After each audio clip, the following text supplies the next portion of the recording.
मैं अपने मलाव गीत पर आप लोगों का स्वागत करती हूँ। सोहर का उठान गीत है, बहुत ही अलग है, बहुत ही लाजवाब गीत है। आप ध्यान से सुने। बहिनी छटर छटर गेहुआ छाटी त छाटी के फटाकी देली हो।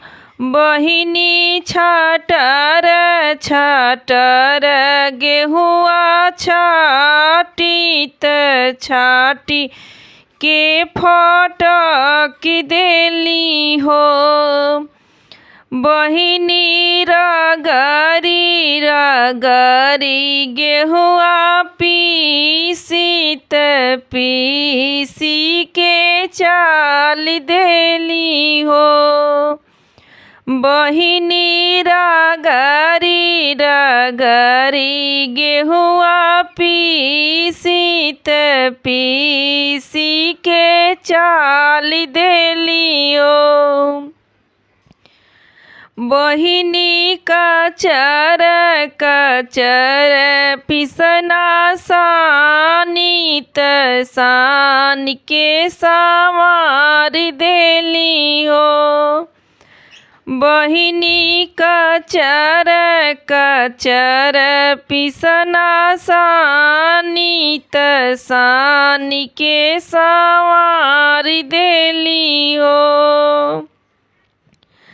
बहिनी ओलाटी पलटी रोटिया से की कठौती तरे ढाकी देली हो।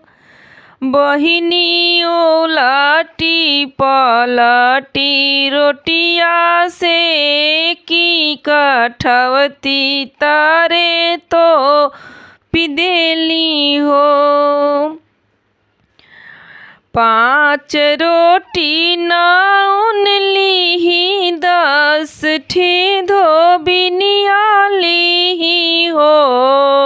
सासु 5 रोटी लिहाली जेठनिया तभी से रोटी चूकी गए हो। 5 रोटी नाउन लीही 10 ठे धोबिनिया लीही 10 ठे धोबिनिया लीही हो।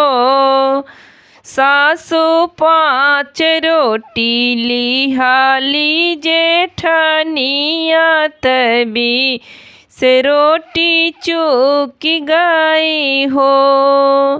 सासु अब नाही लाल ना हो आई तभी से रोटी चूकी गए हो।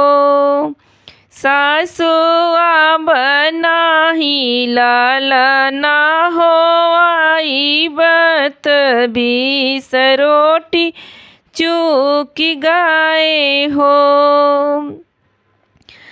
दलीदर के बिटिया हाउ दलीदर के नातिन हाउ हो। बहुआरी दलीदर बीरन के बहिनिया दलीदर बोलिया बोलेलू हो। दलीदर के बिटिया हाउ दलीदर के नातिन हाउ हो। बहुआ दलीदर बीरन के बहिनिया दलीदर बोलिया बोलेलू हो। बहुआरी दलीदर बीरन के बहिनिया दलीदर बोलिया बोलेलू 20 रोटी गिन लेलू हो। हमरे तलाल बाट तुहरे साजन बाट हो बहुअरी सूप भरी सोनवा लुटाइए कहू नहीं गिनब हो।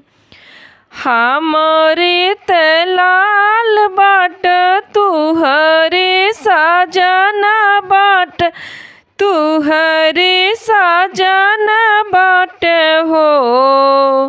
बहिनी सूप भर सोनवा लुटाई बाए कहू नहीं गिनब हो। बहिनी छटर छटर गेहुआ छाटी त छाटी के फटक देली हो। आस पड़ोसी दौड़ियाव सोठ के सोठौरा लेवा सोठ के सोठौरा लेली हो। बहिनी जोड़ा जोड़ा पनवा कबीरवा चरवा गठियाइले हो।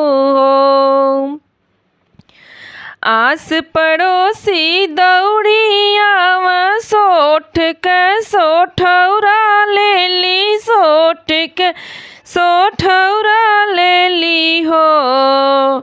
बहिनी जोड़ा जोड़ा पनवा कबीरवा चरवा गठियाइले हो।